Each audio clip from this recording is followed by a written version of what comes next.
All right, so now it's time to put your designs into your tiles. We did the designs for these like 2 weeks ago, so it should either be in your sketchbook or on the paper you have. Remember that you did an asymmetrical design and you also did a symmetrical design. You may choose which one you want to use. Now, I don't have the designs you saw me do for the example because I left them at school and right now I'm at home, so I redrew them. So I'm just going to go with a symmetrical design for mine. So when you take your tiles out, it's a good idea once you start working on them to put them on a piece of paper. I'm going to put them on this piece of paper. You don't want to start carving into them on your table without a piece of plastic or paper under it because it will get stuck. Mine did, and I had to fix it, just so you know. So I would consider this one, so here's my design, and that would be that one. And I would consider this a pretty decent looking tile. This doesn't happen instantly, so I'm going to show you how to get to this level of finish on yours. Remember, you want your edges very smooth, so you can pick it up and handle it. You can pick it up and alter it however you need to so that it's nice and finished. And I have a tile up here that is a what not to do tile. So I'm going to be doing things on this tile that's like, no, never do this, but I have to demonstrate it for you so you actually see what not to do. All right. So my design is kind of like a sun, I suppose. And I went ahead on these four, and I'm going to move to my paper now. So you can see them better as well. But I did my center circle here. And if it helps you, I didn't, as you can tell, you can line your tiles up. Like, let's say you had a circle in the center. Don't squish them together. But it might be easier to, sketch that way if you want to. Alright, so I'm going to do this one, I guess. When you first start drawing into your clay, you can draw very lightly. I'm using the bamboo skewer. If you have a sharpened pencil, that's also a good thing to use because you're just used to holding it, But you're going to draw really lightly. I'm not drawing deep at all. Why? Because if I screwed this up, all I have to do to fix it is just smooth it over, and then I can retry it. So, like, if you go in and you start carving all crazy, okay, you can't fix that. You've created this gap in your clay that you can't fix. Okay, so this is no, don't do this. So you're just going to sketch lightly, which I'm not sure how hard that is for you to see right now, but I'll hold it up in a second.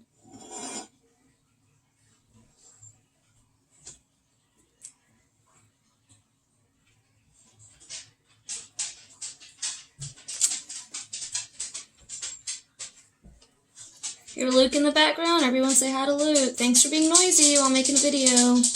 Love you. Best dog ever. Okay. So you see how shallow those are carved? If I needed to erase that and try again, I could. Alright, so just start shallow, and it's kind of messy. Alright? I'll talk more about that in a second. Now I've got to do these lines.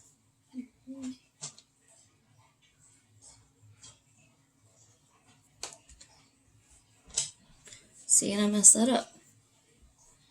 I gotta fix it. There.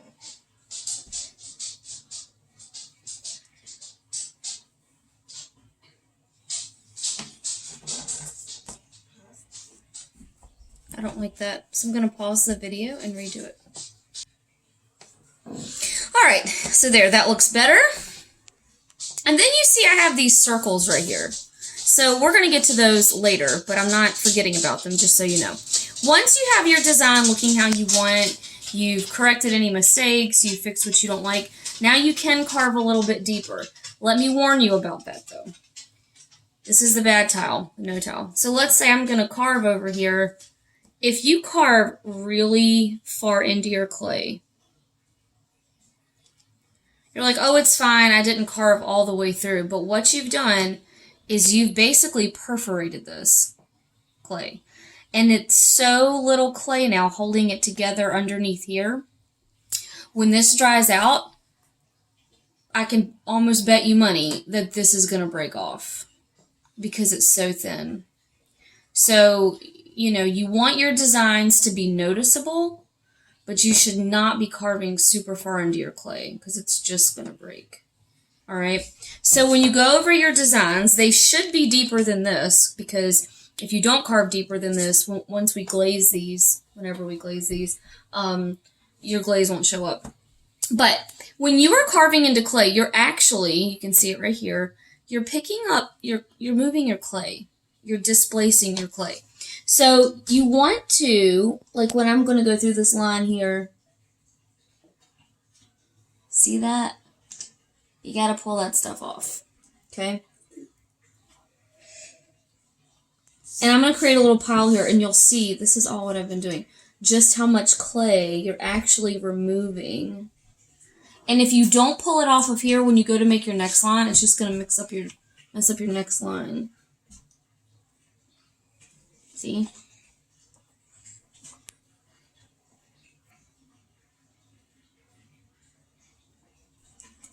Okay, and then you'll do the same thing on all of your lines.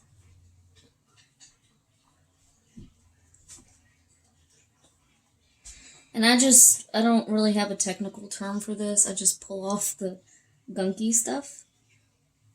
Like that. And it makes your lines stay much, much cleaner. And you really honestly have to do it just about every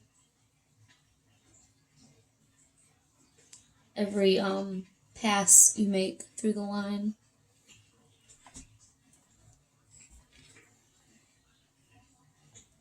Now up here where I have these my triangles where they get pointy, I'm trying to really make sure that stays pointy.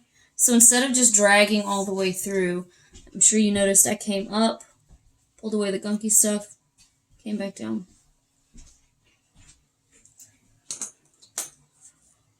And then it starts to look much, much neater.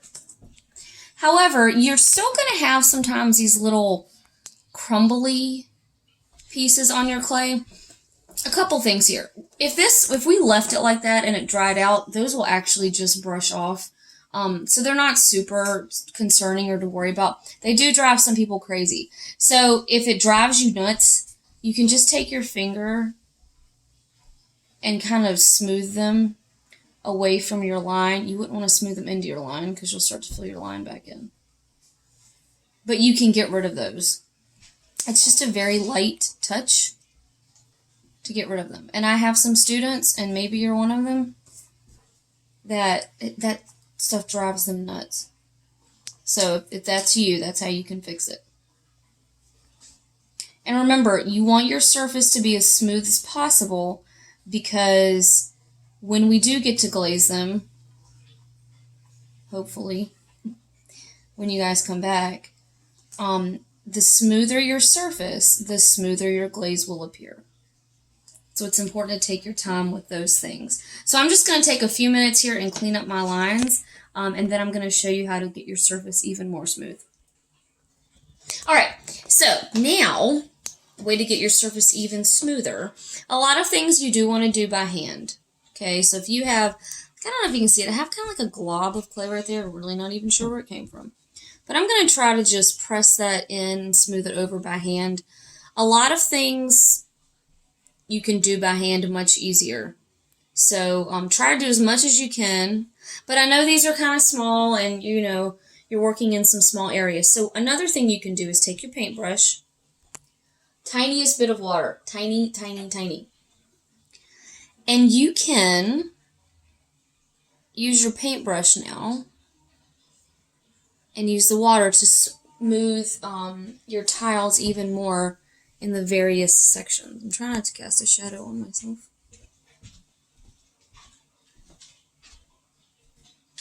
If you get too much water, it really won't work. It won't do anything. You've got to have a little bit of, what's the word? Friction. Yes, friction. Thanks, babe. That's Mr. Lloyd. And this is being Lloyd. And I know this video, I don't even know what time this video is at, but I can tell you, I want to point out to you, this takes some time. You just don't have like instantly neat, perfect designs. So don't expect that.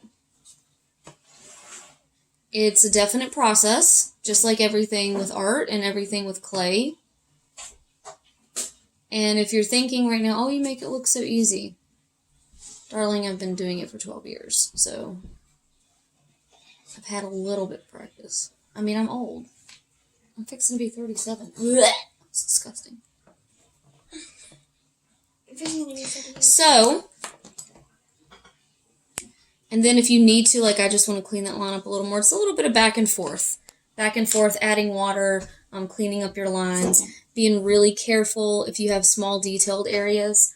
And I'm going to go ahead and finish this one now with some water and then show you what both of them look like when I'm finished. Alright, so now I've got this one looking good. It's kind of shiny because of the water, but I hope you can tell that the surface is a lot more smooth.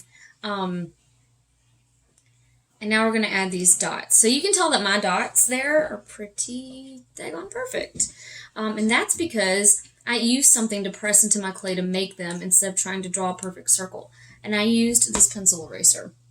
Now, this pencil eraser in terms of erasing is terrible because it's one of those that's gotten like really hard, you know, but it's going to be a good tool to make my circles.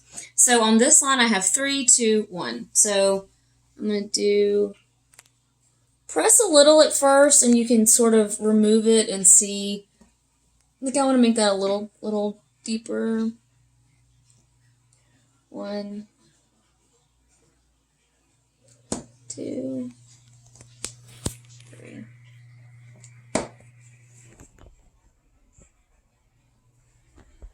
And now I'll do 2 up here.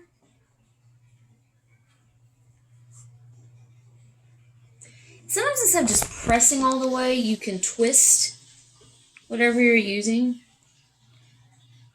Just so you don't distort your lines, because mine did a little bit, but it's not terrible. Other things you could use at your house, anything, if you're wanting to make perfect circles, the end of your paintbrush would be fine. If you want to make small circles, you can even use a pencil point. So let's pretend that my sun is actually a sunflower. And so if I wanted to add texture into the center, I could do it with a pencil. See? Okay.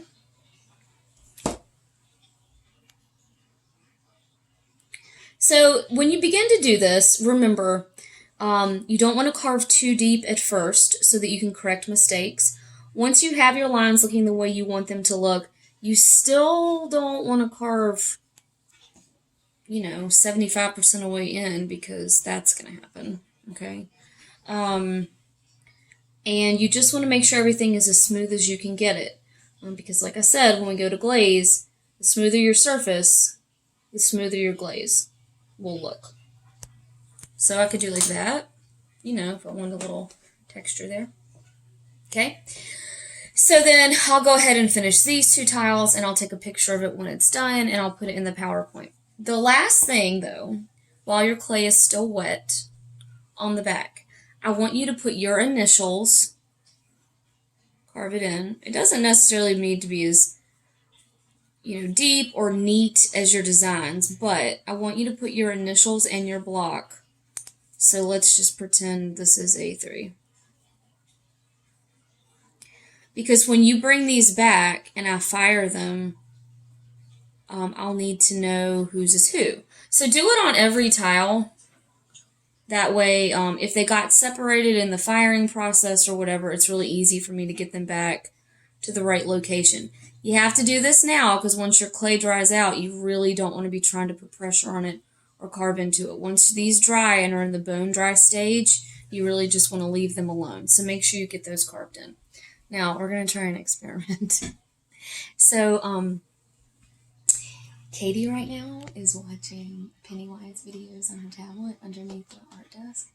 And I'm gonna turn the lights out and see if she gets freaked out. Actually, Mark is. Mark, let us.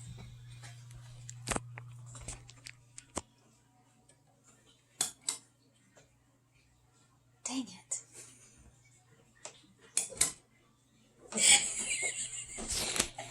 Told her to be quiet. Still going. Oh.